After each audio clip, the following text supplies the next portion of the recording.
৩৩ বছর বন্ধ থাকার পর হঠাৎ মার্কিন প্রেসিডেন্টের পারমাণবিক পরীক্ষা শুরুর অনুমোদন নিয়ে আলোড়ন সৃষ্টি হয়েছে আন্তর্জাতিক অঙ্গনে। বিশ্ব পরাশক্তিগুলো নিজেদের কৌশল ঠিক করতে এখনই উঠে পড়ে লেগেছে। তাৎক্ষণিক প্রতিক্রিয়ায় গভীর উদ্বেগ জানিয়েছে পরমাণু শক্তিধর দেশগুলো।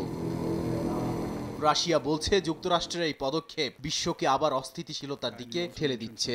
একই সঙ্গে রুশ পার্লামেন্টের প্রতিরক্ষা কমিটির প্রধান বলেন, এ সিদ্ধান্ত নতুন সংঘাতের ক্ষেত্র তৈরি করছে। একই সঙ্গে এটিকে বিপজ্জনক উস্কানি বলেও আখ্যা দেন তিনি। কঠোর প্রতিক্রিয়া জানিয়েছে চীনও। দেশটির পররাষ্ট্র মন্ত্রণালয়ের মুখপাত্র বলেন, যুক্তরাষ্ট্রকে অবশ্যই পারমাণবিক পরীক্ষা স্থগিত রাখার আন্তর্জাতিক অঙ্গীকার মানতে হবে। তিনি বলেন, ওয়াশিংটনের একতরফা পদক্ষেপ বৈশ্বিক কৌশলগত ভারসাম্য নষ্ট করবে।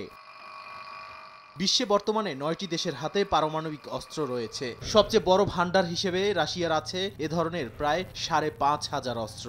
যুক্তরাষ্ট্রের কাছে আছে ৫,০০০-এর বেশি। এই দুই দেশ বিশ্বের মোট পারমাণবিক অস্ত্রের প্রায় ৯০% মালিক। চীনের হাতে আছে আনুমানিক ৬০০টি পারমাণবিক ওয়ারহেড। রাশিয়া, যুক্তরাষ্ট্র ও চীনের মধ্যে নতুন করে অস্ত্র প্রতিযোগিতা শুরু হওয়ায় এই সংখ্যা আবার বাড়ার শঙ্কা করছেন নিরাপত্তা বিশ্লেষকরা।